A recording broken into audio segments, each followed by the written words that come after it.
যে দেখছো বেগুন গাছে দেখো কুড়ি এসছে, এই বেগুনের ফুল ফুটেছে। এই যে দেখছো ফলের ক্যারিটে করে। আমি এখানে একটা ড্রাগন গাছের চারা বসিয়েছি, ওটাকে পরে তুলে অন্য জায়গায় দিয়ে দেবো। এই যে বেগুন গাছের দেখো ফুল এসছে। বাড়িতে নিজের শখের বসে বেগুন গাছ করেছি।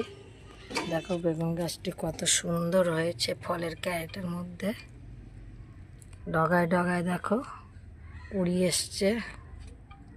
এই যে দেখো সব ডগায় ডগায় কুড়ি এসছে।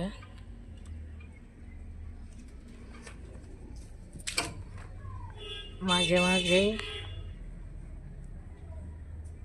খোল পচা জল দিই, আর হচ্ছে সবজি পচা জল, আর কিছুই লাগে না।